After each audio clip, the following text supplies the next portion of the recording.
Sabi nila masyado daw misteryoso kung gumawa ng paraan ng tadhana para madala tayo nito sa tao na nakalaan para sa atin. Yung tao na nakatadhana na makakasama natin sa habang buhay at makakasama sa lahat ng sakit, hirap at saya. At kapag nakilala na daw natin ang tao na to, dito na rin mararanasan na masaktan ng sobra bilang pagsubok para mas pagtibayin pa ang ating nararamdaman. Pero sa huli ay mas mangingibabaw pa rin ang pagmamahal. Paano nga ba nagsimula ang kwento? Simulan natin sa umpisa. Charles, anak, gising ka na ba? Pwede ba akong pumasok? Narinig ng lalaki ang saad ng kanyang ina, kasabay ng 3 katok mula sa nakasarang pinto ng kwarto niya. Charles, kailangan mong kumain. Hindi naman pwede na pabayaan mo ang sarili mo. Nag-aalala na rin ang mga anak mo sa'yo. Dagdag pa nito, kaya mahina siyang napabuntong hininga.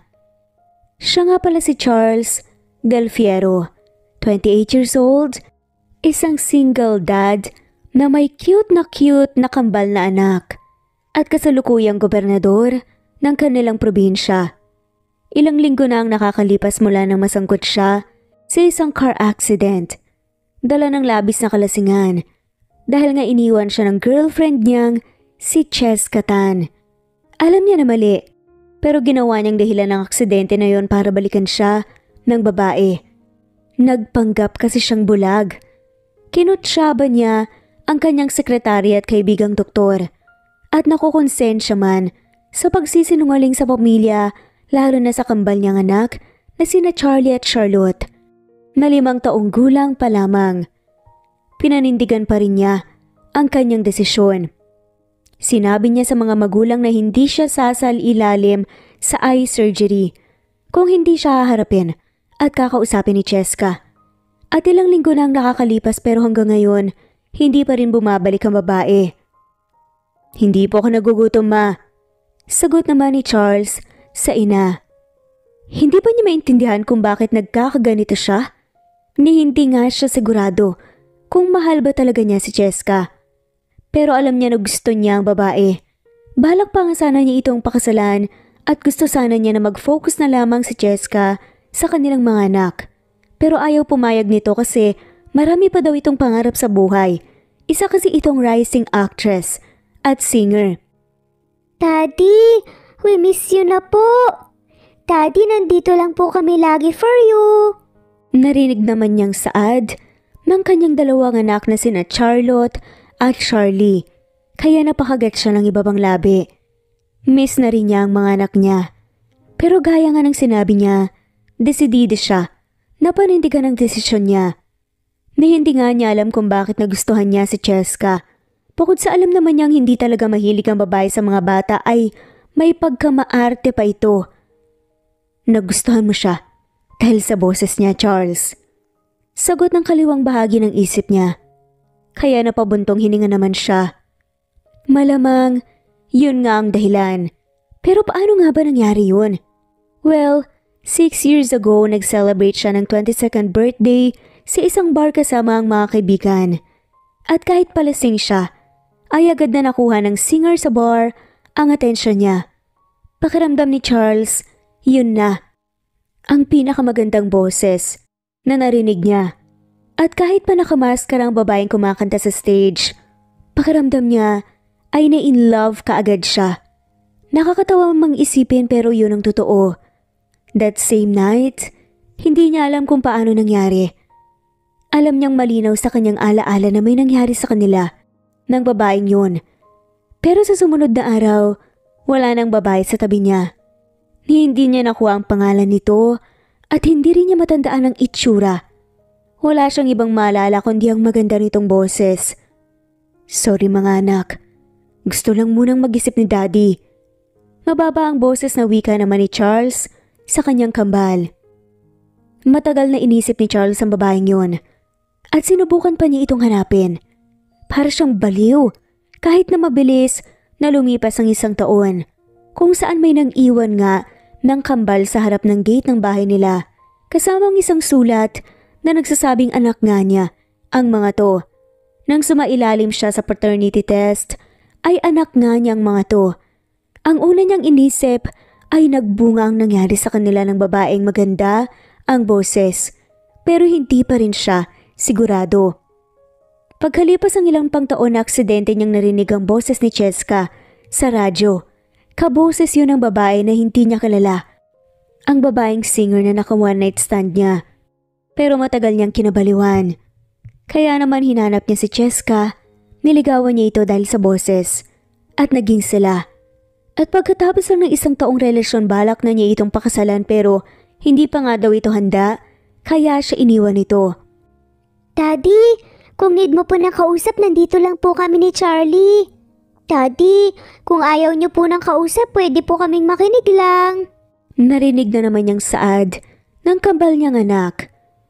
Sobrang proud siya sa kung paano niya pinalaki ang mga to. Napakabait ng mga bata at matured mag-isip. Ang pangarap lang naman ay mabigyan ng mga to ng isang buong pamilya pero tila ba buong mundo ang kalaban niya. Ano? Hindi pa rin ba siya lumalabas? Narinig ni Charles ang boses ng papa niya. Charles, sisirain mo ba ang buhay mo dahil lang sa isang babae? Saad pa nito kasabay ng malakas na katok sa pinto. Han, bigyan mo muna siya ng konting oras. Narinig niyang saad naman ng mama niya. Hindi Han, ibinigay na natin sa kanya ang lahat ng oras na kailangan niya. Mahigit 1 linggo na siyang ganyan at nauubusan ako ng pasensya. Bakit Charles? Sa babaeng yun na ba umiikot ang mundo mo? Paano naman ang mga anak mo? Mag-isip ka nga Charles. Hindi ka na bata pero kung umakto ka ngayon, daig ka pa ng mga anak mo. Ang daming rason para magsimula ulit. Pero heto ka, sinisira ang buhay mo. Galit na dagdag pa nga nito. Bago pa siya nakasagot, biglang nagbukas ang pinto. Nagulat si Charles pero umakto siya na hindi nakakakita. Pero nakita niya na bukod sa mga magulang at kambal niyang anak, ay may kasama rin ang mga ito na isang magandang babae na naka-uniformeng pang-nurse. Siya rin namang ayaw mo nang alagaan ang sarili mo. Nag-hire ako ng private nurse na mag-aalaga sa'yo. Wika pa ng ama kaya lihim siyang napangiwi. Julia, ipagkakatiwala ko ang isang yan sa iyo kung kailangan saktan mo para lang kumain gawin mo. Ako magpapasahod sa'yo kaya hindi mo kailangan matakot sa kanya kasi hindi ka rin niya maaalis sa trabaho. Wika pa ng ama ni Charles sa nurse na si Julia. Hello po Gov. Ako nga po pala si Julia Reyes at ako magiging private nurse niyo. Saad nga ng babae. At muli na namang napasinghap si Charles nang marinig ang boses ng babae. Bumilis at lumakas din ang tibok ng puso niya. Kasi kaboses din ni Julia ang babae na sa boses lang niya nakilala at ilang taon niyang kinababaliwan. Sir Gov, kain na po kayo. Wika ni Julia isang araw nang pumasok ito sa silid ni Charles. Hindi ako nagugutom. Maiksing sagot ni Charles kahit pa ang totoo. Kanina pa kumakalamang sikmura niya. Wala kang choice, kailangan mo pa rin kumain. Matapang nasagot naman ng babae kaya muntik nang matawa si Charles.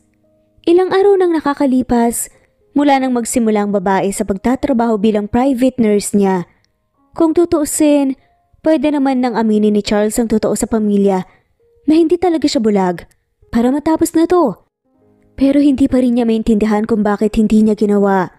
Aminado siya na nag-e-enjoy siya sa company ng maganda at sexy na nurse, lalo na sa maganda nitong boses. E di sana hindi ka nagtanong. Naiirita na sabi niya kunwari. Hindi ko natatandaan na nagtanong ako. Ang natatandaan ko lang pong sinabi ko, kumain na po kayo. Sagot ulit ni nurse bago umupo sa gilid ng kama niya. Alam mo, bakit ba ang sungit-sungit mo ha? At bakit ganyan ka umusta? Tanong ng babae. Wala kang pakialam. Sarkastikong sagot naman ni Charles. Nakita niya kung paano napasimangot si Julia at tumamba pa ito nang sasaktan siya, kunwari. Munti ka naman siyang napahalaka kasi ang cute talaga ng babae. Paniwalang paniwala ito na hindi talaga siya nakakakita. Gayong nakikita naman niya ang lahat. Teka, Inaambahan mo ba ako? Tanong pa niya kunwari.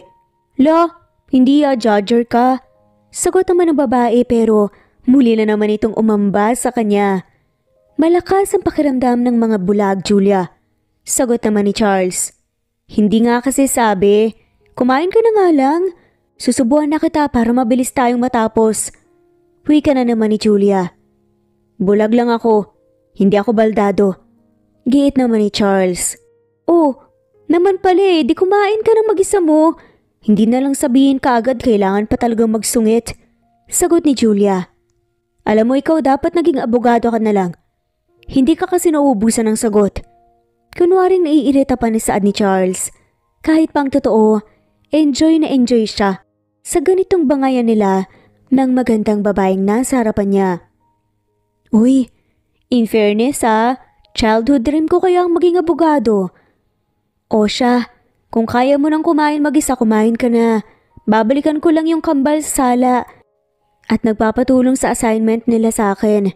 Kapag tapos ka na, at kailangan mo ng tulong sumigaw ka na lang ng Darna. Mahabang dagdag pa nga ng babae, kaya muntik na naman siyang natawa. Pero may parte sa puso niya, ang parang hinaplos ng kung anong mainit na bagay. Sa ideya na tutulungan ng babae ang mga anak niya.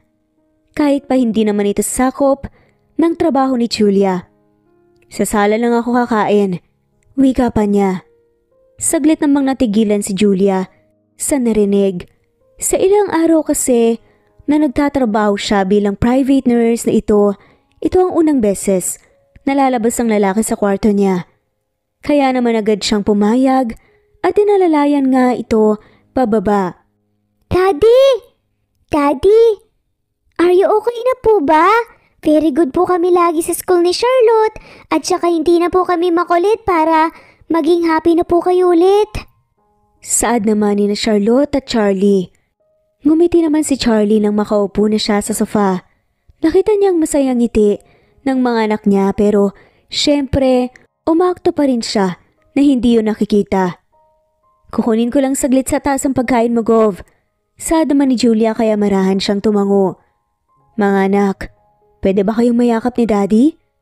Pagpasensyahan niyo na si Daddy Hindi ko alam kung bakit nagkakaganito ako. Nakangiti na sa ni Charles, kaya nagmamadaling lumapit sa kanyang kambal at sabay pang kumalong sa kanyang mga to. It's okay po Daddy, we understand naman po. Magalang na sagot naman ni Charlie. Daddy, babalik pa po ba si Tita Cheska dito? Tanong naman ni Charlotte kaya saglit siyang natigilan. Bakit mo naman naitanong? Mababa ang boses na sagot niya. Ayaw po namin sa kanya, Daddy. Please po, Daddy, wag na po siya ang i-marry niyo. Si Tita Nurse na lang po ang i-marry niyo dahil sobrang ganda po niya. Wika ni Charlotte kaya mahina siyang natawa. Tita Nurse? You mean si Nurse Julia? Bakit naman siya? Tanong pa nga ni Charles, kaya halos sabay na tumango ang kambal. Kasi po si Tita Nurse, gusto po niya kami.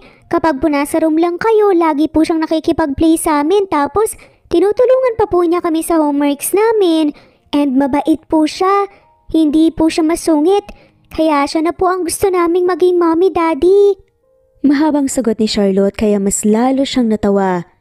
Si Tita Cheska po kasi hindi nakikipag-play sa amin Hindi po niya kami tinutulungan gumawa ng assignments.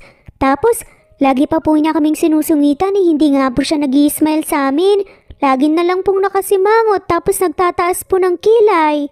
Wika naman ni Charlie. Sa totoo lang ay ilang beses na nga niyang napansin yun kay Cheska.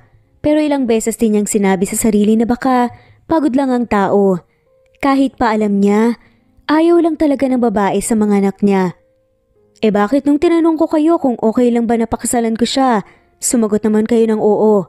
Nalilitong tanong ni Charles. Kasi po gusto po namin kayong maging happy. Agad na sagot naman ni Charlotte. At kahit na ayaw po namin ni Tita Cheska, basta happy po kayo Daddy, happy na rin po kami. Segunda naman ni Charlie, kaya parang may mainit na bagay na naman na humaplos sa puso ni Charles. Sorry mga anak sa mga kagustuhan ko na mabigyan kayo ng buong pamilya. Nabigo akong makita na hindi pala talaga kayo masaya sa desisyon ko.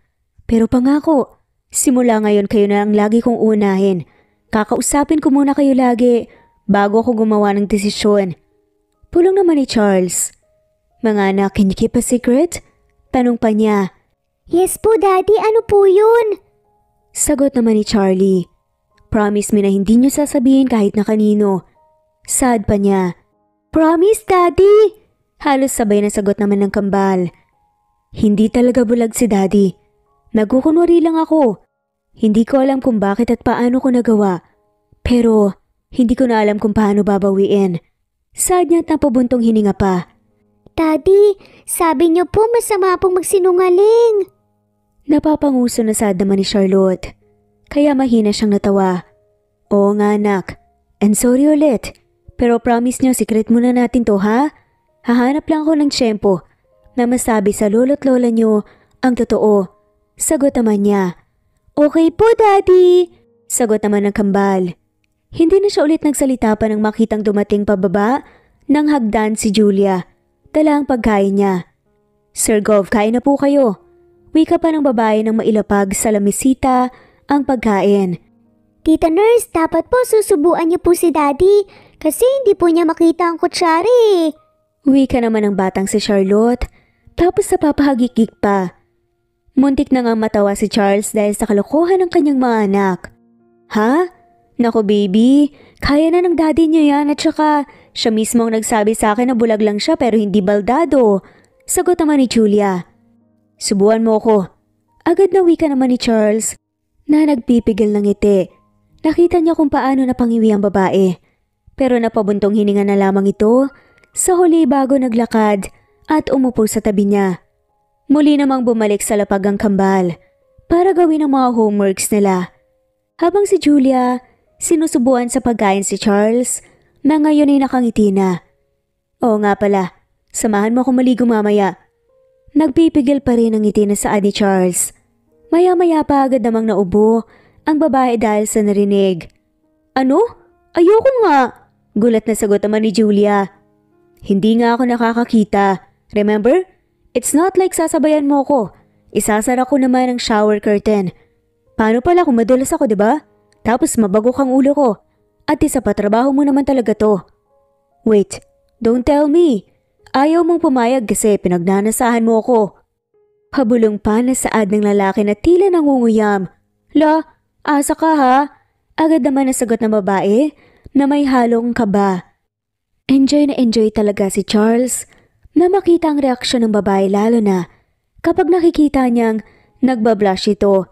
Si Cheska ang dahilan kung bakit nagpapanggap siyang bulag pagkatapos ng aksidente. Pero hindi pa rin ito bumalik at nagpakita sa kanya para bang wala siyang naging halaga dito kailanman.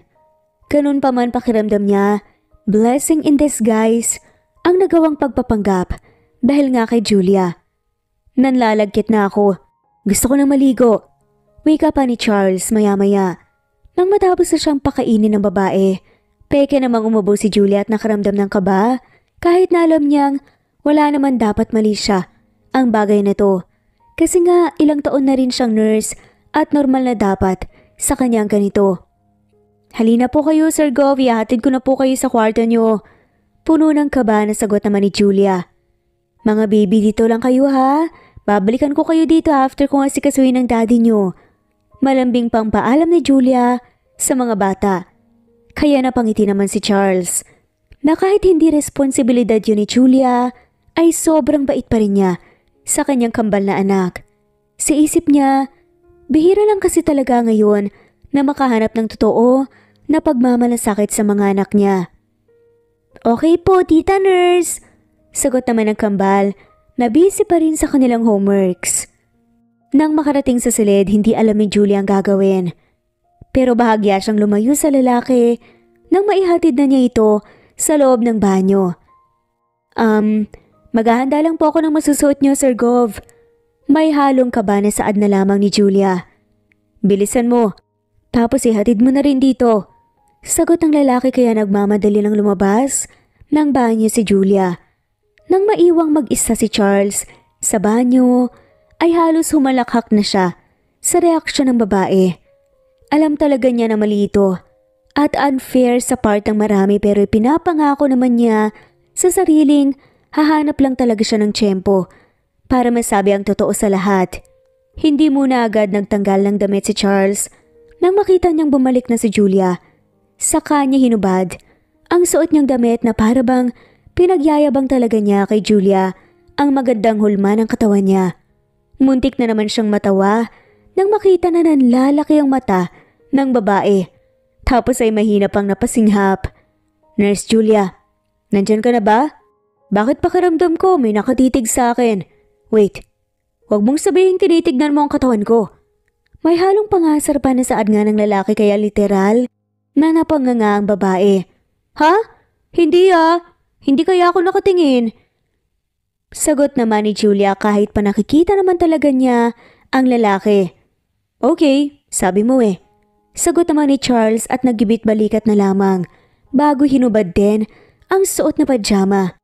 Bigla na lamang napaubo si Julia dahil sa nakita. Tapos mabilis siyang tumalikod. Mahina pa nga niyang sinapok ang sarili kasi nakita niya nang buo si Gov. Charles Del Fiero. Okay ka lang ba, Nurse Julia? Bakit naubo ka na parang nakakita ka ng multo? Nakangisi at malokong tanong pa ng lalaki kay Julia na ngayon nakatalikod na. Ang laki ng multo, Sir Gov. Wala sa sariling sagot niya. I mean, hindi po Dito lang po ako sa labas ng pinto, Sir Gov. Ligo na po kayo. Agad na dagdag ni Julia tapos mariin na lamang na napapikit. Lumipas pa ang mga araw at naging mas maayos naman ang lahat. Masasabi ni Julia na kahit papaano ay naging maayos naman na ang pakikitungo sa kanya ni Charles. Hindi na ito nagsusungit at may mga pagkakataon talaga na sadyang lumalabas lang ang pagiging mapang-asar ng lalaki. Si Charles naman, well hindi pa rin magagawang aminin sa mga magulang niyang totoo.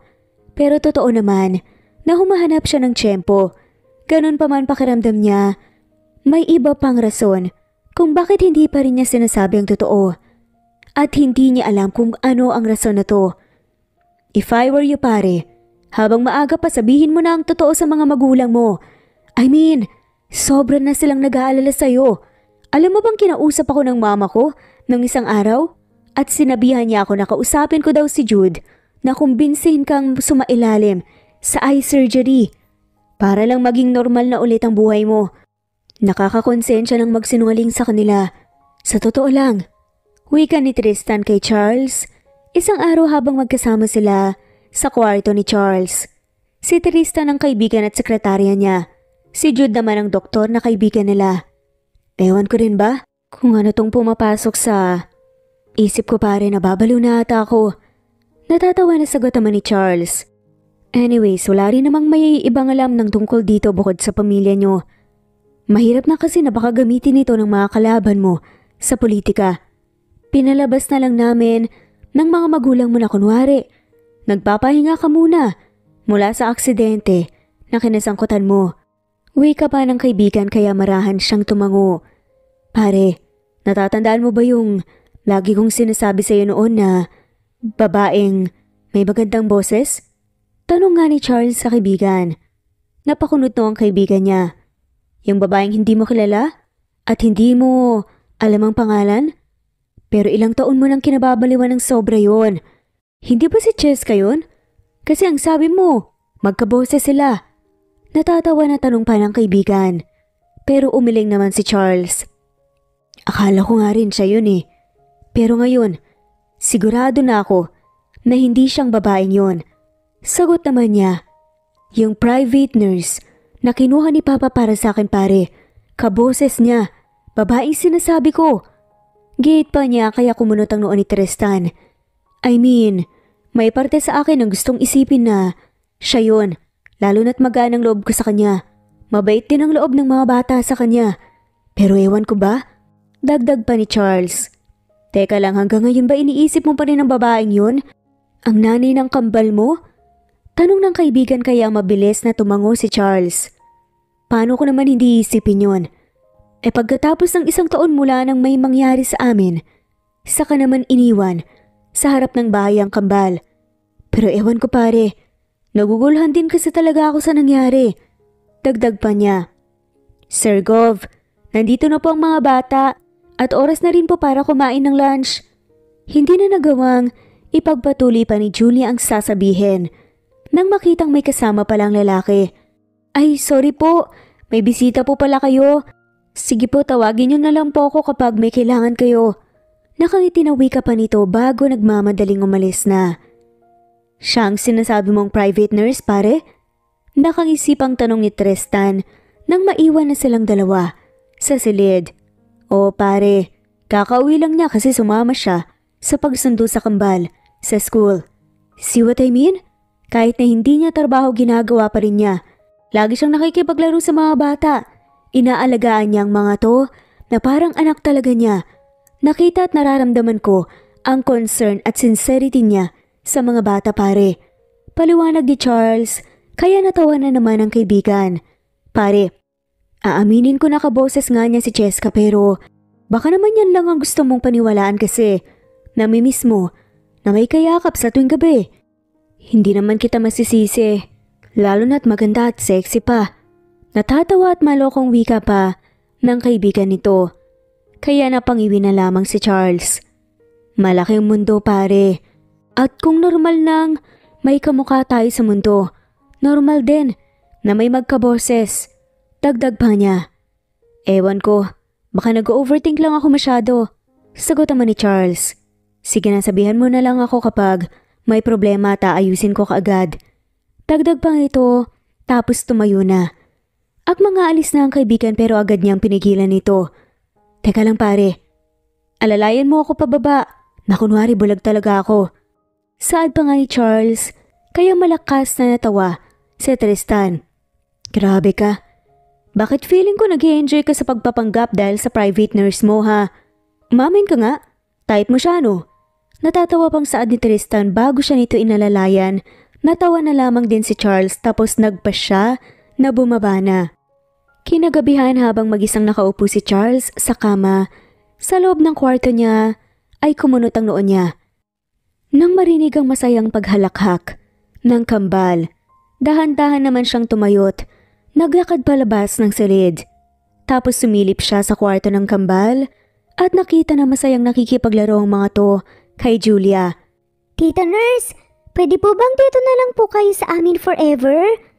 Narinig pa nga niyang tanong ni Charlotte na isa sa mga kambal. Oo nga po, Tita Nurse, kayo na lang din po ang mommy namin, please, para meron na po kaming complete family. Segunda naman ni Charlie. Gusto niyo ako maging mommy? Gulat at may halong kaba? Natanong naman ni Julia sa kambal. Yes po, kasi happy po kami nakasama ka lagi at happy po kami na nakikipag-play ka po sa amin. Alam niyo po, ayaw naman po talaga namin si Tita Cheska eh. Pero love po siya ni Daddy. Kaya po yun, sinusuport na lang po namin si Daddy. Magkasunod naman na saad ni na Charlie at Charlotte. Hindi kasi ganun kadali mga yun, baby. Masyado pa kayong mga bata para maintindihan ang tungkol sa bagay na to, okay? Wika naman ni Julia. Sabi po sa school kapag like daw po ng isang boy ang girl, dapat daw po nanliligaw po. Ko-convince po namin si Daddy na manligaw po sa inyo, Nurse Julia.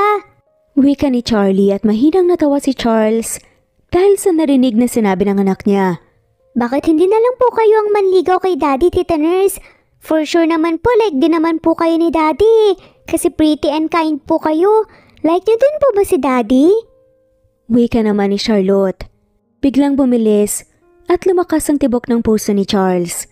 At interesado siyang marinig ang magiging sagot ni Julia sa tanong ng anak niya. Gusto niyang malaman kung may gusto nga ba sa kanya ang babae. Kayo talaga? Ang babata niyo pa para sa ganyan. Sige na't, magpahinga na kayo kasi maaga pa ang pasok niyo bukas. Magpapahinga na rin ako. Natatawa na sagot pa nga ni Julia sa mga bata. Mahinang napabuntong hininga si Charles bago nagpa siyang bumalik sa kwarto niya at muling umupo sa kama. Maya-maya pa nakita niya ang pagdating ni Julia. Sir Gov, nagpapahinga na po ang mga bata, kayo po ba? May kailangan po ba kayo? Kung wala na po, magpapahinga na rin po sana ako. Saad na nga sa kanya ng babae. Pwede mo ba akong alalayan papunta sa balcony? Gusto ko kasi sanang magpahangin. Mababa ang boses Nasaad naman ni Charles. Nakangiti namang lumapit sa kanya si Julia at walang reklamo na inalalayan nga ito papunta sa balcony. Hanggang sa makaupo na siya sa isang mahabang silya na nandoon. Salamat Julia.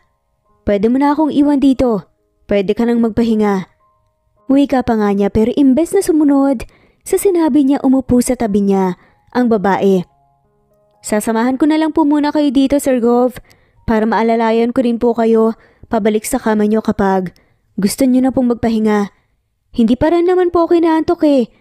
Wika ng babae tapos ay ngumiti pa at bahagyang nilanghap ang malamig na simoy ng hangin na dumadampi.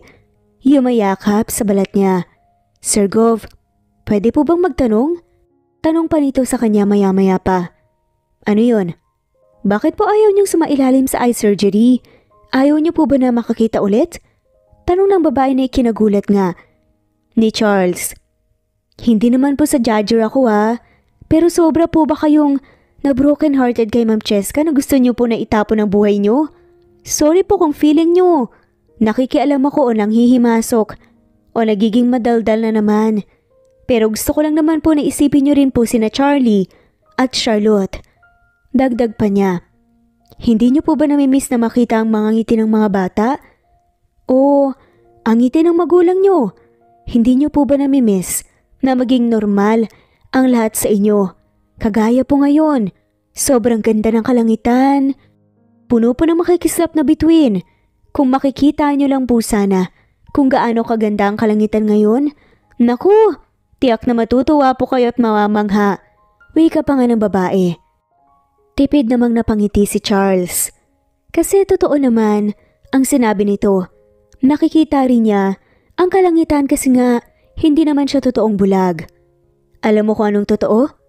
Mababa ang boses na tanong naman ni Charles sa babae pagkalipas lamang ng ilang minutong katahimikan. Totoo na gusto ko si Cheska. Umabot pa nga sa punto na bala ko na siyang pakasalan. Pero hindi ko alam kung totoong mahal ko ba siya o minahal ko nga ba talaga siya. Dagdag pa ni Charles. Napakunot na tuloy si Julia. Ano pang ibig niyong sabihin? Gulat at nalilito na tanong naman niya. You see, 6 years ago, may narinig ako magandang boses. Habang nagse-celebrate ako ng 22nd birthday sa isang bar. This may sound funny at isipin mo man na baka nababaliw na ako pero pakiramdam ko boses ng anghel ang narinig ko. Yun na at ang pinakamagandang boses na narinig ko. Pagkukwento pa nga ni Charles. Hindi ko nakilala ang babaeng yun. Ni hindi ko alam ang pangalan niya but we had a one night stand at ilang taon ko rin siyang sinubukang hanapin. Bumalik ako sa bar na yon pero sinabi ng may-ari guest performer lang daw siya at hindi nila alam ang totoong pangalan niya. Dagdag pa nito. Gustong tignan ni Charles si Julia ngayon para makita niya ang reaksyon nito pero hindi niya magawa kasi alam niyang sa oras na tignan niya ito sa mukha ay mabibisto nito na hindi talaga siya bulag. Ngayon malinaw na rin sa kanya kung bakit ayaw pa niyang sabihin ang totoo. Yun ay dahil kapag nalaman na ng mga magulang niya, maging si Julia na nakakakita naman talaga siya, ay aalis na ang babae. Kasi nga, siya lang naman ang rason kung bakit kasama nila ito ngayon. Para alagaan siya nito kasi alam nila na hindi siya nakakakita at ayaw niya na umalis ito. Sa hindi niya malamang dahilan, ay gusto pa niya tong makasama. Malakas ang kutob ko na anak namin ng babaeng yun. Ang kambal. Hindi ko alam kung bakit pero pakiramdam ko talaga siya ang totoong ina ni na Charlie at Charlotte. Pero hindi ako sigurado. Ni hindi ko alam kung saan ko siya hahanapin. A few more years later, saka ko narinig ang boses ni Cheska sa isang radyo. Kaboses kasi niya ang babaeng sinasabi ko kaya siya hinanap. Nakipagkaibigan ako sa kanya at niligawan ko siya dahil sa boses niya. Gusto kong maniwala na siya ang babaeng matagal ko nang hinahanap. At kahit pa alam kong may iba sa ugali ni Cheska, hindi ko yun pinansin. Umabot sa punto na akala ko handa na akong pakasalan siya. Pagkukwento nga ni Charles. Maybe she got scared kasi marami pa daw siyang pangarap na gustong maabot sa buhay. Rising actress at singer kasi siya. Kaya nakipaghiwalay siya sa akin. Kaya niya ako iniwan. Wika pa ni Charles. Tapos tipid ng umiti. Pakiramdam ko pinaglalaroan ako ng tadhana. Alam mo ba kung bakit? Tanong pa ni Charles. Bakit po? Tanong naman pabalik ni Julia at agad na napansin ni Charles ang kaba sa boses ng babae. Kasi bigla kang dumating. Sagot nito kaya mahinang napasinghap ang babae. Po? Ano pong ibig niyong sabihin? Gulat at puno ng kaba na tanong pa ni Julia. Kaboses mo si Cheska, Julia. At kaboses mo rin yung babae na kinuwento ko. Yung babaeng nakilala ko pero matagal ko nang kinabaliwan at hinanap. Wika ng lalaki. Marami naman po kasi talaga sa mundo ang magkakamuka at saka magkakaboses, sir. At normal naman po ata yun, di ba? Sagot naman ng babae at pilit pang ngumiti. Sir, mabuti pa po. Magpahinga na po tayo. Ang lamig na po kasi dito eh. Inaantok na po tuloy ako. Saad na lamang ni Julia. Pilit na tumawa kahit na halatang umiiwas siya. Oo, gusto niyang iwasan ng topic tungkol dito. Kasi alam niya sa sarili niya na siya ang babaeng tinutukoy ni Charles. Malinaw sa kanya ang nangyari sa kanila ng gabing yun. Siya rin ang ina ng kambal at nang iwan sa mga to kasi sobra siyang natakot. Ito ang rason kung bakit pumayag siya na maging private nurse ng lalaki para mapalapit sa mga bata kahit na hindi alam ng mga to na siya ang totoong ina nila. At ngayon naman natatakot siya na malaman ni Charles ang sikretong tinatago niya. Natatakot siya na lumabas ang totoo kasi alam niya sa sarili na walang kapatawaran ng nagawa niya. Natatakot siya na kapag lumabas na ang totoo ay paalisin na siya ng mga ito at muli namang malalayo sa mga bata. Charlie naman hindi ka marunong. Reklamo ng batang si Charlotte sa kakambalis ang gabi habang nasa sala silang apat. Naglalaro ang kambal at gumagawa ng mga bahay gamit ang kanilang mga laruang Lego. Ikaw kaya ang hindi marunong, ang pangit ng gawa mo tapos pangit ka pa. Sagot naman ni Charlie. Tita Nurse, si Charlie po inaaway ako, hindi naman po ako pangit, di ba po? Pagsusumbong naman ni Charlotte kay Julia kaya mahinang itong natawa. Kayong dalawa talaga, wag na kayong magtatalo pa. Parehong maganda ang mga gawa niyo, okay? At pareho rin kayong maganda at gwapo. Nakangiti na wika pa ng babae. Tipid na napangiti si Charles habang tahimik na pinagmamastan ang tatlo. Mukha kasi talagang mag-iina ang mga to at para sa kanya ay sobrang gaan isipin ang ideya na anak nga nila ni Julia ang kambal. Mula ng gabing magkausap sila ng babae sa balcony ng kwarto niya. Mas lalong lumakas ang kutob niya na merong hindi sinasabi sa kanya ang babae. Pero ayaw naman niyang mag-assume.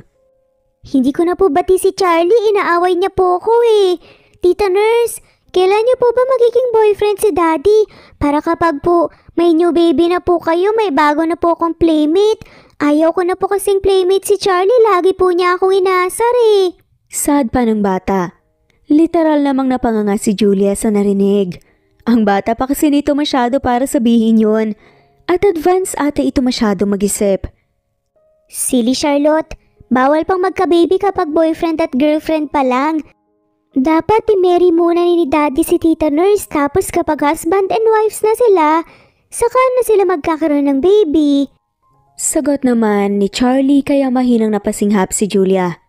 Si Charles naman napakagat ng ibabang labi at gaya ng mga nakalipas na araw, nagpipigil siya ng ngiti at tawa. Whatever Charlie, don't talk to me kasi hindi kita bate. Sagot naman ni Charlotte na kambal nito. Di don't, pangit mo kasi.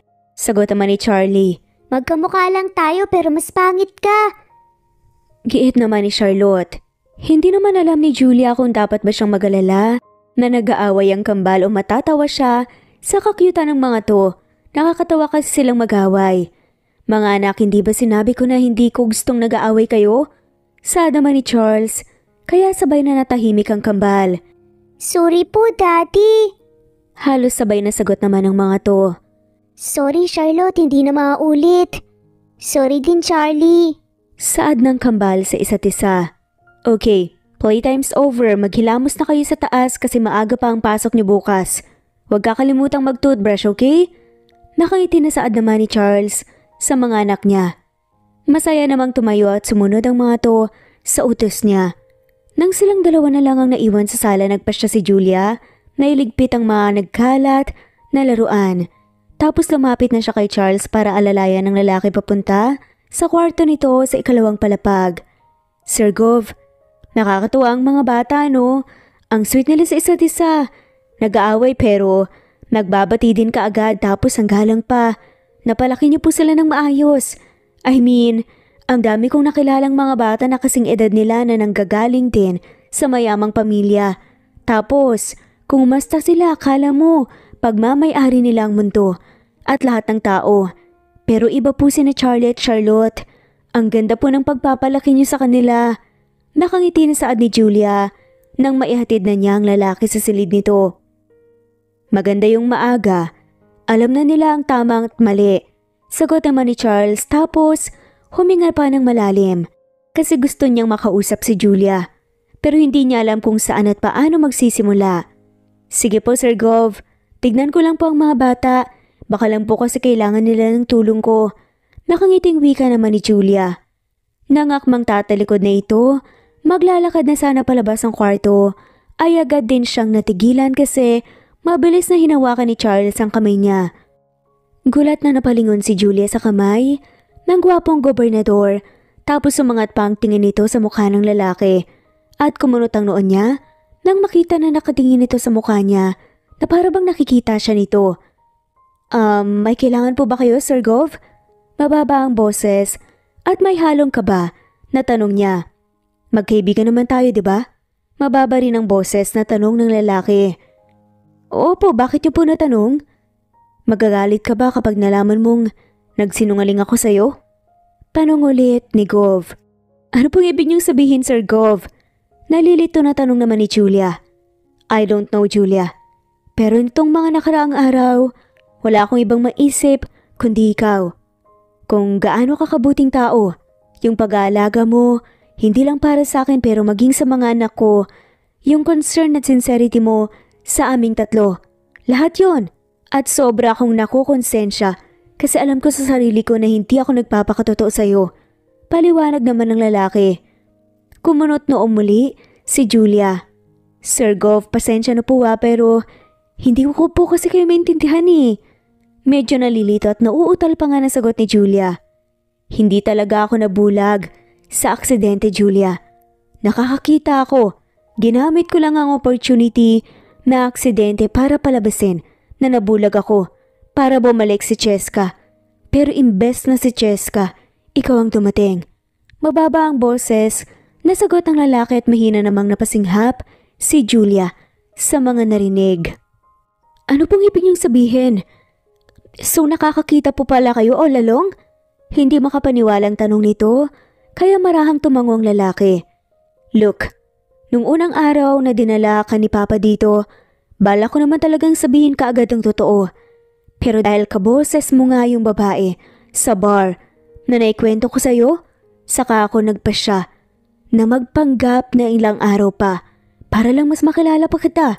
Pero sa bawat araw na lumilipas, mas nagiging mahirap sa akin na sabihin ang totoo kasi natatakot ako na matapos na agad ito na baka umalis ka na at mawala sa buhay namin ang mga bata.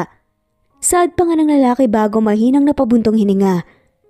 I know I shouldn't be telling you this kasi masyadong mabilis pero sa ilang linggo na nakasama ka namin pakiramdam ko na sanay na ako na nandito ka palagi. And I don't want any of this to end. Puno ng sinseridad pa nga na saad ni Charles. Bumilis at lumakas naman ang tibok ng puso ni Julia kasi pakiramdam niya ay confession ng feelings ni Charles ang nangyayari. I'm really sorry, Julia. Hindi ko gusto na magsinungaling sa'yo. Kaya rin sinasabi ko sa'yo ang totoo ngayon kasi sa puntong to, gusto ko nang magpakatotoo pa. Gusto kong makita at makilala mo ko sa kung sino talaga ako. Pero maintindihan ko rin kung magagalit ka sa akin. Halos pabulong naman na saad pa nga nito. Mariin namang napapikit si Julia kasi hindi siya makapaniwala sa narinig. Oo, gusto niyang magalit kasi pakiramdam niya, ginawa siyang tanga ng lalaki pero naisip niya na mas malaki ang kasalanan niya rito. Kaya nang magmulat siya ng mata, ay malungkot siyang ngumiti kay Charles. Parang wala naman ata akong karapatang magalit sa'yo. Gayong mas malaki ang kasalanan ko sa'yo. Mababa ang boses na sagot ni Julia. Kumunot naman ang noo ni Charles dahil sa narinig. Anong ibig mo sabihin? Tanong ng lalaki. Huminga ng malalim si Julia. Iniisip kung paano sasabihin sa lalaking katotohanan. Nagpakatotoo ang lalaki sa kanya, kaya alam niya na ganun din dapat ang gawin niya ngayon. Kahit pa malaki ang posibilidad na baka magalit sa kanya ito at masaktan siya sa huli. Yung babae na kinukwento mo, yung babae na may magandang boses na kumakanta sa bar noon. Ako yun. Halos pabulong na wika ni Julia kaya mahinang napasinghap ang lalaki. At tama ka, Charles. Ako rin ang nag-iwan sa kambal sa harap ng bahay niyo. Dagdag pa niya. Kasabay noon ay ang pamumuo ng luha sa mga mata niya kaya agad siyang napayoko. What? You mean to say, all this time, tama pala ang hinala ko? Tanong pa ni Charles. Napanunok naman ang laway si Julia bago tumango. Hindi naman alam ni Charles kung paano magre-react. May parte sa kanya ang nagsasabi na dapat ay masaya siya kasi sa wakas nahanap na niya ang babae na matagal na niyang kinababaliwan at gustong makita at makasama. At bukod doon nabigyan na rin ng sagot ang maraming tanong na matagal nang gumugulo sa isip niya. Kaya hindi niya maintindihan kung bakit tila dismayado siya ngayon, nasasaktan at gustong magalit. At pagkatapos ng lahat, nagawa mong tumira sa isang bubong kasama kami na parang hindi mo man lang tinapon ang mga anak natin na parang basura na walang halaga sa'yo? Pabulong pero may halong diin na saad ng lalaki. Hindi, Charles. Hindi ko gustong gawin yon. Maniwala ka. Sobra lang talaga ako natakot na hindi ko sila mabigyan ng maayos na buhay. Naiiyak na paliwanag naman ni Julia. Pwede mo naman akong kausapin ng maayos nun. Hindi naman ako masamang tao, Julia. Pwede mo akong harapin at sabihin sa akin na nagkaanak tayo. Pero anong ginawa mo? Mas pinili mong abandonahin sila at takasan ang responsibilidad mo sa kanila. Alam mo ba kung gaano kahirap sa akin na makita silang lumaki na walang ina? Na nagagawa kong ibigay ang lahat sa kanila, maliban sa isang ina. In the end, I have made a lot of bad decisions. Dahil lang sa kagustuhan ko na mabigyan sila ng isang buong pamilya. Tapos ngayon babalik ka at nagawa mong humarap at ngumiti sa aming lahat na parang hindi mo sila iniwan dati. Saan ka kumukuha ng lakas ng loob para gawin yan, ha? Galit na tura ng lalaki. Gusto ko silang makilala, Charles. Naluluha naman ang wika ng babae. Alam ko na mali. Alam ko na hindi dapat ako bumalik para hindi na maging komplikado pa ang lahat pero alam ko rin na wala akong karapatan tawagin ng sarili na isang ina. Pero maniwala ka, sobra akong nagsisisi sa nagawa ko. Dagdag pa nito, Charles, 18 lang ako ng panahong yun. Uli lang lubos, walang permanenteng tirahan, rumarakit sa mga singing contest at bar para masuportahan at mapag-aral ng sarili. Wala akong ibang pamilya at kamag-anak na malalapitan. Kaya ako nagawa yun. Alam ko na mali at hindi yun sapat na rason. Pero wala akong magagawa. Kundi sukuan sila. Pero naisip ko lang naman na mas mabibigyan mo silang maayos na buhay. Umiiyak na saad ng babae. I think I've heard enough. Mariin na tulang emosyon na wika naman ni Charles. Pagkagising namin bukas, dapat wala ka na dito kasi maniwala ka. Hindi ko alam kung paano kita ihaharap ulit sa mga bata. Hindi ko alam kung paano ipapaliwanag sa kanila na yung babaeng hinahangaan nila at pinapangarap na maging ina ay siya palang nag-abandona sa kanila. Ayoko silang masaktan, Julia. Kaya please, wag na nating gawing komplikado ang lahat. Umalis ka na lang muna. Mahabang saad ng lalaki. Charles, please. Patuloy sa pagluha na pakiusap ng babae. Kahit na hindi na nila ako kilalanin pa na ina, gusto ko lang na makasama pa sila. Nagmamakaawa ako. Umiiyak naman na saad ni Julia. Pero hindi na siya pinansin pa ng lalaki. Naglakad si Charles palabas ng silid tapos tumiretso sa kwarto ng kambal at agad na kinandado ang pinto. Wala namang nagawa si Julia kundi ang umiyak dala ng labis na sakit at bigat na nararamdaman. At alam niya na pagkatapos ng kasalanang nagawa niya, ito ang deserve niya. Malaki ang pagbabago ng lahat sa bahay ni na Charles mula nang pinaalis na si Julia. Nagawa na niyang aminin sa mga magulang niya ang totoo at halatang nagulat sila pero pilit naman siyang inintindi ng mga to.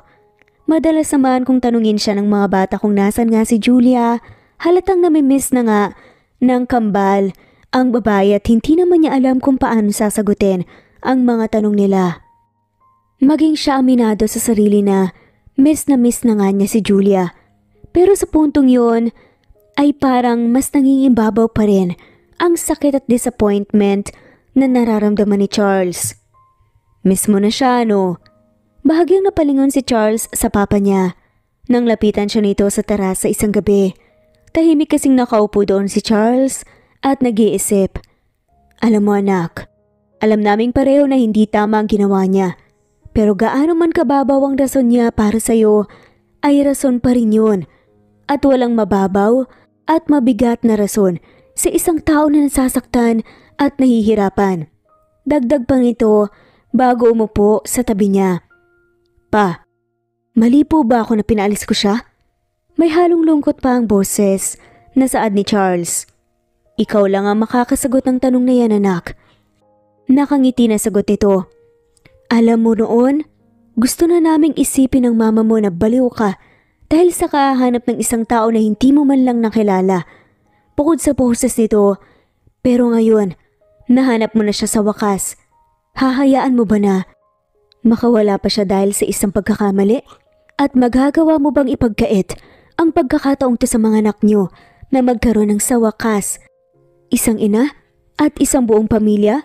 Malumanay pero may di na boses na dagdag pa nito. Ilang beses ko lang siyang nakaharap pero alam ko na mabuti siyang tao. Nagustuhan siya kaagad ng mga bata hindi gaya ni Cheska. Kaya alam ko na kahit nagkamalit, nagsinungaling siya sa ating lahat, ay totoo pa rin ang mga pinakita niya. Uwi ka naman ng mama ni Charles na ngayon ay nakatayo sa may pinto. Anak, kahit na ano pa ang maging desisyon mo, susuportahan ka namin ng papa mo. Ang hiling lang namin, sana hindi ka makagawa ng desisyon. Tsaka pagsisihan.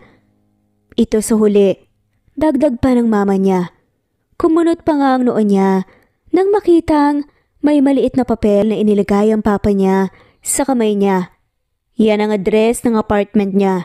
Nakalagay sa resume na binigay niya sa akin nung nag-apply siya bilang private nurse mo. Napalunok naman ng laway si Charles. Tapos mabilis na napatayo. Sige na anak, kami na ng mama mo ang bahala sa kambal. Dagdag pa nito kaya naman tumango siya. Mabilis na tumakbo paalis.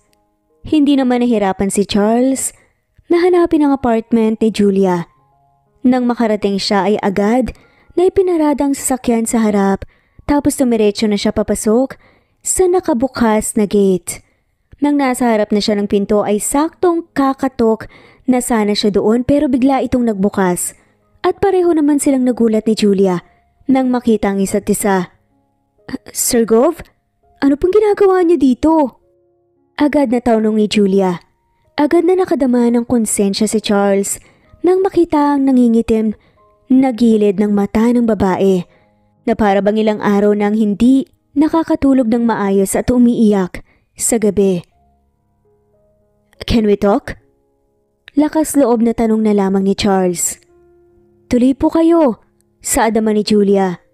Nang makapasok, nakaupo na sila sa may sala ay saglit silang natahimik na parang nakikiramdam sa isa't isa. Pero maya-maya pa ay si Julia na ang unang bumasag ng katahimikan. Sir Gov, sorry po ulit, alam ko na wala akong karapatan na hingin ang kapatawaran niyo. Bulong naman ng umiiyak na si Julia. Sa kagustuhan ko po na makatapos ang pag-aaral at maabot ang pangarap ko, mas pinili ko na maging makasarili. Tama po kayo. Baka nga po dahilan ko lang yun. Baka tinakasan ko lang po talaga ang responsibilidad kasi hindi pa ako handa. Pero maniwala po kayo, walang araw na hindi ako nagsisisi sa nagawa ko. Walang gabi na hindi ko sila naalala. Lagi kong naiisip kung kamusta na ba sila, pero wala akong magawa. Sorry po talaga. Dagdag pa ni Julia. Agad na payoko si Julia at napaiyak. Pero nagulat siya maya-maya pa nang maramdaman ang mainit ng katawan ng lalaki na biglang yumakap sa kanya na para bang pinapatahan siya nito. Sorry din. Sagot naman ni Charles. Dahil sa sakit at disappointment na naramdaman ko, nabigo akong makita na nasasaktan ka rin at nahihirapan. Ginawa mo lang ang alam mong nakabubuti para sa kanila noon at hindi ko dapat kinwestiyon yun. Kasi valid ang reason mo at mas lalong valid ang nararamdaman mo. Dagdag pa nga ni Charles. Wala namang nagawa pa si Julia kung hindi ang patuloy na umiyak habang paulit-ulit na bumubulong ng sorry sa lalaki. Miss ka na ng mga bata. Pahabol na bulong pa ni Charles. Miss na rin kita. Kaya mas lalong napaiyak si Julia. Pasensya na kung nasaktan kita. Hindi ko sinasadya, Julia. Pero hindi pa naman huli ang lahat para maging ina ka sa kanila. Natatakot ako, Sir Gov. Sagot niya, kaya bahagyang lumayo sa kanyang lalaki at tinignan siya nito na may halong pagtatanong. Masaya ako na nandito ka para sabihin yan at maniwala ka. Gustong gusto ko talaga maging ina sa kanila at maging parte ng buhay nila. Pero natatakot ako na baka masaktan ko naman sila sa huli. Na baka masaktan ko naman kayo. Natatakot ako na baka kapag naiintindihan nila ang lahat at kapag nalaman nilang ako ang ina nila na nag-abandona sa kanila baka kamuhian nila ako. Kaya siguro tama ka. Siguro mas mabuti kung hindi na lang ako nakilala ng mga anak ko kaysa mas masaktan ko sila. Hindi ko na kasi kayang dagdagan pa ang kasalanang nagawa ko. Patuloy sa pagluha na dagdag pa nito. Julia, hindi mangyayari yun. Malumani naman ang boses na sagot ng lalaki. Tapos nakangiti pa nitong pinunasan ng pisngi ni Julia na puno ng luha. Bata pa sila at marami pang paraan para makabawi ka sa kanila. At ang gagawin natin, pupunuin natin ang bawat araw kasama sila na puno ng pagmamahal at masasayang memorya. Para kung sakaling dumating man ang araw na yun, na nakakaintindi na sila, malaman ang totoong nangyari ay wala pa rin silang ibang maalala, kundi kung gaano ka naging mabuting tao at ina sa kanila. Kung gaano mo sila kamahal at magtutulungan tayo na gawin yon. Puno ng sinseridad na dagdag pa ng lalaki. Salamat, Sir Gov. Salamat, Charles. Sagot naman ito. Pero bakit mo ginagawa to? Hindi ba dapat maghalit ka sa akin? Kaya bakit napakabuti mo pa rin kahit na hindi ko naman deserve ang kabutihan mo? Tanong pa ni Julia kay Charles. Hindi pa ba malinaw sa'yo lahat? Nakangiting tanong ni Charles. Pero may konting luha rin sa mata. Matagal akong nabaliw sa'yo dahil lang sa boses mo at sa isang gabing pinagsaluhan natin. Nakilala ko si Cheska pero pilit kong pinaniniwalang sarili ko na siyang babaeng matagal ko nang hinahanap. Tapos dumating ka. Minahal mo kami ng mga bata at inaalagaan. Ang tagal kong naging baliw sa'yo dahil lang sa boses mo at ang tagal kitang hinanap. Kaya sa tingin mo ba, hahayaan ko na makawala ka pa? Puno ng sinseridad na saad nito. Hindi naman nakasagot si Julia pero nagkatitigan sila ni Charles ng mata sa mata. Maya-maya pa ay bumaba ang tingin ng gwapong gobernador sa labi niya at sa isang iglap yumuko ito para mahalikan siya sa labi. Saglit na natigilan si Julia sa nangyari pero maya-maya pa nahanap na lang niya ang sarili na sinusuklian ng halik ni Charles. At nang gabing yun, hindi na umuwi si Charles. Sa maliit na apartment ni Julia, nagpalipas sila ng gabi. Saksi ang maliit na apartment na yon sa pagmamahal na kanilang pinagsaluhan. Good morning! Nakangiti at malambing na bati ng lalaki kay Julia nang makita na nagmulat ng mata ang babae sa sumunod na araw. Kanina pa siya gising pero mas pinili niya na pagmasdan at panoorin ang magandang mukha ni Julia na mahimbing ang tulog. Bangon na tayo? Miss ka na rin ng mga bata. Baka magalit sa akin ng mga yon kapag sinolo pa kita ngayong araw. Pagbibiro pa nito. Imbes na sumagot, ngumiti lang si Julia bago yumakap kay Charles. Kinakabahan talaga ako, Charles Paano kung magalit sila sa akin? Paano kung hindi nila ako matanggap? Tanong nito. Hindi ba't ikaw na rin ang nagsabi na mabubuti silang mga bata? Trust me, Julia. Matutuwa ang mga yon kapag nakita ka nila. Lalo na ilang araw nila akong kinukulit tungkol sa'yo. Natatawa na sagot ni Charles at mas matutuwa sila kapag nalaman nila na sa bahay ka natitira at makakasama ka nilang forever. Dagdag pa nito na siyang kinagulat ng babae. Sa inyo na ako titira? Tanong pa nga ni Julia. Oo, pagkatapos ng nangyari kagabi, dapat lang, panagutan mo ako. Pagbibiro pa nga ni Charles, kaya sabay silang natawa. Nagpa siya naman na silang gumayak pagkatapos nun at bumiyahe na nga pabalik sa bahay ni na Charles. Pagkarating nila ay agad na kinabahan si Julia nang makita ang mga magulang ni Charles, maging ang kambal na nasa sala at tila ba hinihintay sila. Mommy! Halos sabay na sigaw ng kambal na masayang tumayo at tumakbo palapit sa kanya. Nagulat naman si Julia nang yumakap sa kanya ang mga to. Tapos nalilito siyang napalingon kay Charles na nakangiti lang. Mommy, bakit po ang tagal niyong nawala? Miss na po namin kayo Wika pa ni Charlotte. Mommy na po ang tawag namin sa inyo kasi sabi po ni na lolo at lola, kayo daw po ang mommy namin. Yay! Wika pa ni Charlie. Kayo po ba talagang mommy namin? Bakit ngayon lang po kayo? Tsaka bakit po hindi niyo po kaagad sinabi sa amin pero hindi bale na po? Basta ang importante lang po, nandito na po kayo ulit. Tanong pa muli ni Charlotte. Mommy, wag na po kayo ulit alis Namimiss po kasi namin kayo agad Git naman ni Charlie. Agad na may namuong luha sa mga mata ni Julia. Bago siya lumuhod sa harap ng kambal para mapantayan ang mga to at mayakap din ng mahigpit. Sorry mga anak. Sorry sa lahat. Promise, hinding-hindi na aalis si Mommy.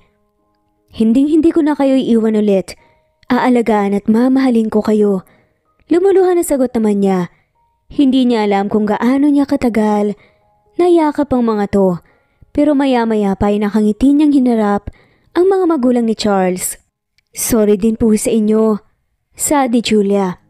Iha, you don't have to say sorry sa amin.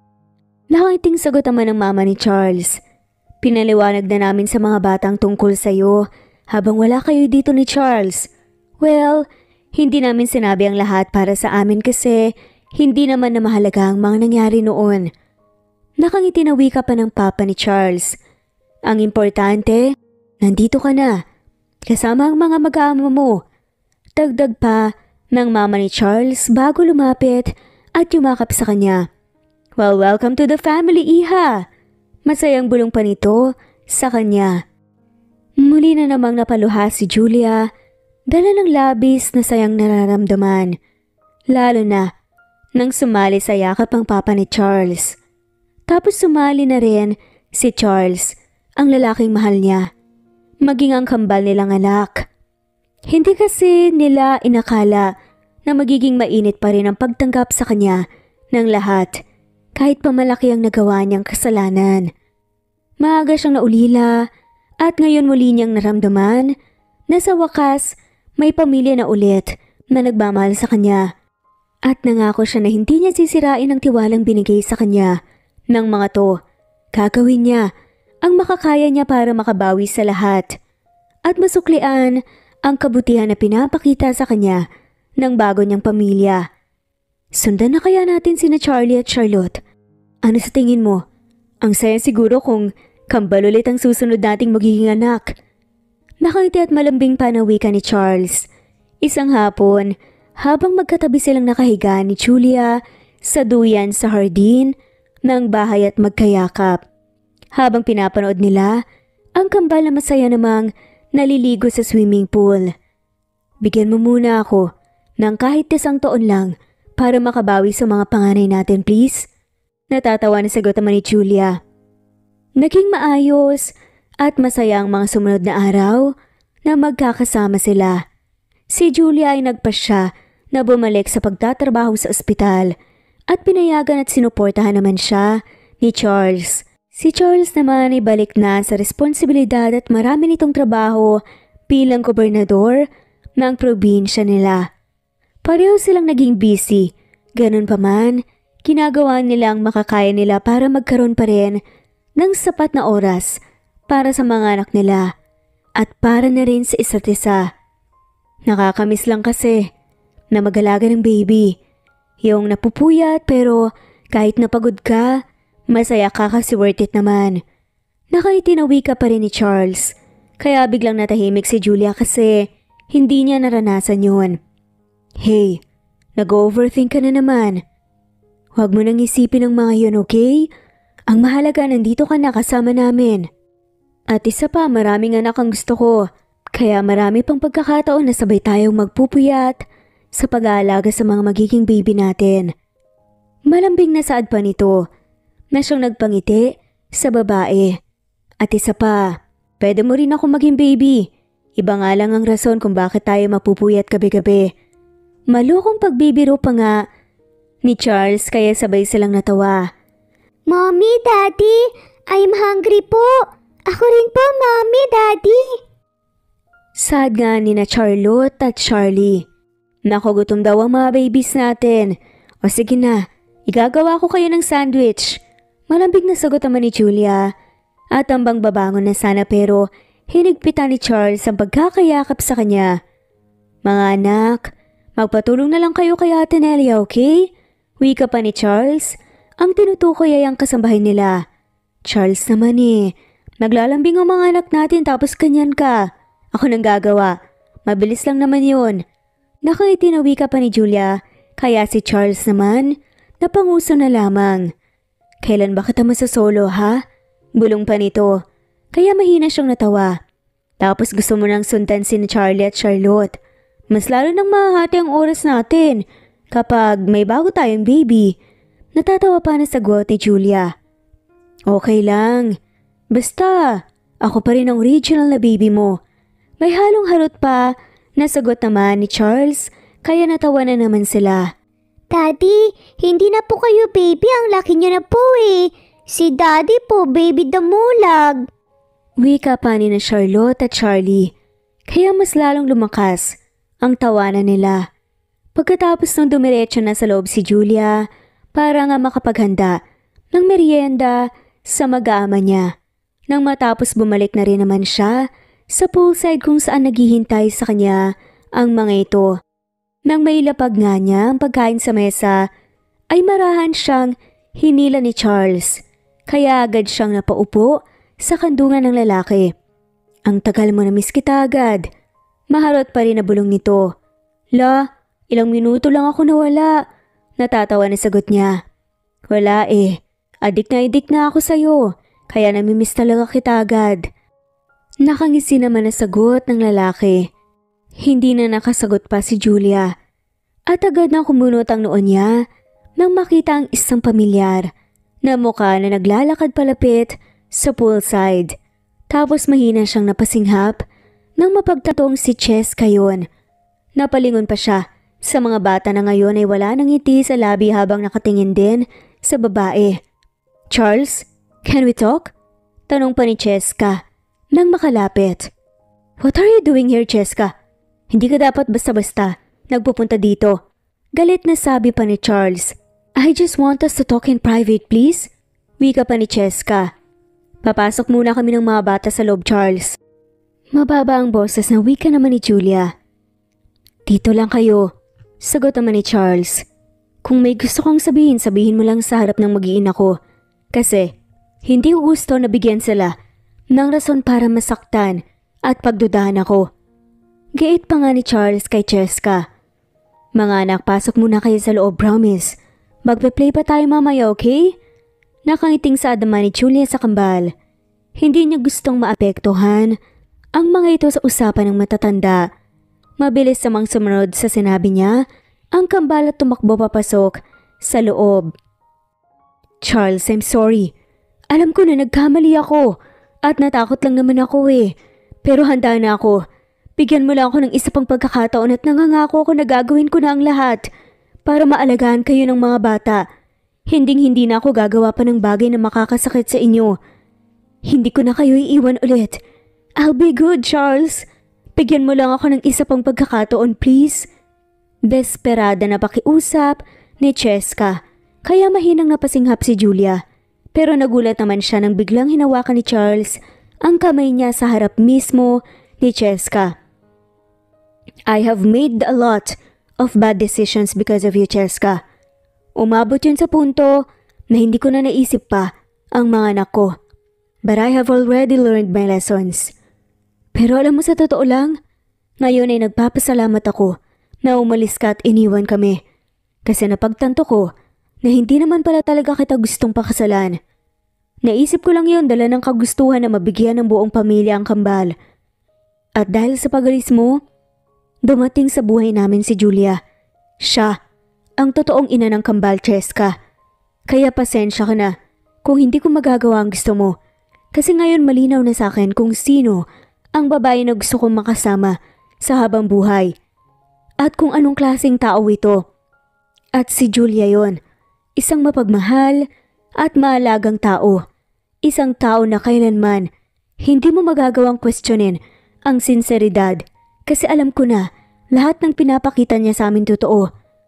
Mahabang sagot naman ni Charles. Parang may kung anong mainit na bagay na humaplos sa puso ni Julia dahil sa narinig. Kaya naman napangiti siya. Mas hinigpitan pa ang pagkakahawak sa kamay ni Charles. Charles, please. Nagmamakaawa ko. Ako na lang ulit, please.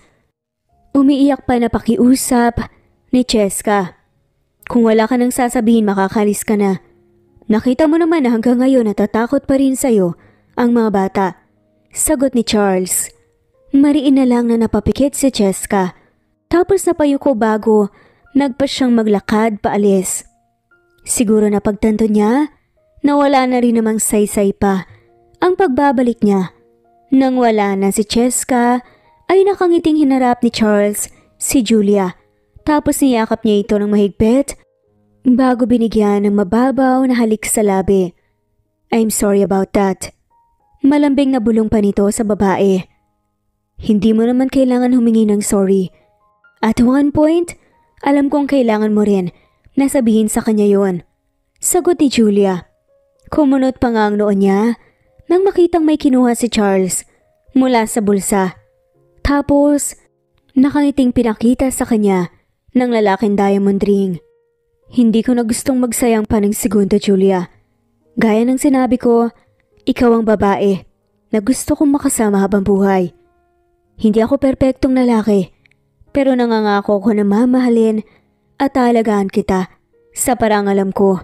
Kaya please, magpakasal na tayo. Puno ng sinseridad na wika pa nito. Yes, Charles. Pakakasalan kita. Naiiyak pa na sagot ni Julia. Masayang isinuot ni Charles sa kanya ang singsing. Tapos hinalikan na naman siya nito. Nagulat pa nga sila ng masayang tumakbo palapit sa kanila. Ang kambal na ngayon ay umiiyak sa tuwa. Tapos ay umakap sa mga binti nila. Mahal na mahal ko kayo ng mga anak natin. Malambing na saad pa ni Charles. Mahal na mahal ko rin kayo, Charles. Pangako, gagawin ko rin ang lahat para maalagaan ko kayo sa paraang alam ko. Nakangiti pero patuloy sa pagluha na sagot ni Julia habang yakap ang mag-aaman niya. Maging ang mga magulang ni Charles ay natuwa nang malaman na ikakasal na nga sila. At dahil gobernador nga ng probinsya nila, ang lalaki ay mabilis na kumalat ang balita. Inulan naman sila ng maraming suporta at pagmamahal Sa iba, bagay na siyang ikinatuwa naman nila. Pagkatapos lang ng isang buwang preparasyon, ay nag-isang dibdib na nga sila sa wakas. Tuwang-tuwa si Charles nang 2 buong linggo niyang nasolo si Julia nang nag-honeymoon sila sa Siargao.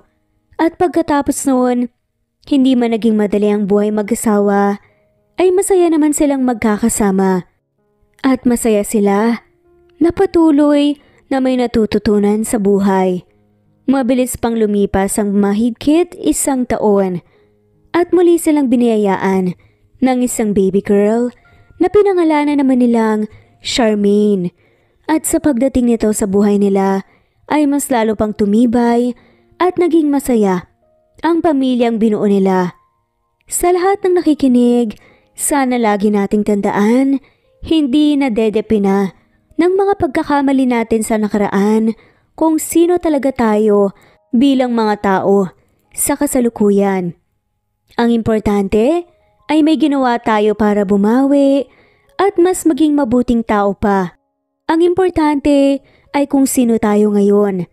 Isa lang yan sa maraming aral na matututunan natin sa love story ni na Charles at Julia, sa kwento ng buhay at kwentong pagmamahalan nila. At sana gaya nila, kahit na papaano, may natutunan din po kayo. Hanggang dito na lamang po, maraming salamat po sa pakikinig. At i-comment lamang po sa baba ng video kung gusto po ninyong i-shoutout namin kayo bilang pasasalamat. Muli ito ang Cat Amazing Stories. Thanks for listening and shoutout po sa mga sumusunod.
Emily Borac, Imelda Forteza, Juveline Ascion, Charlie, Hermini, Masho, Nelia, Flor de Lisa, Virgie Serrano, Eileen, Felm, Susan Upaga, Nesbeth Hanaban, Noraini Aini, Chinks, Riza Taruk, Teresita Dacuba, Wildflower, Lloyda Nankil, Faye Navares, Dalia, Emilia Tiam, Kuwait, Rowena Santillan, Deodre Akuyan, Emily, Marie Nicolas, Eileen, Ana Vencer, Felma Cabato, Leovigilda Iligan, Wenoni Anya Lucas, Merlin Bilbar, Maria Makino,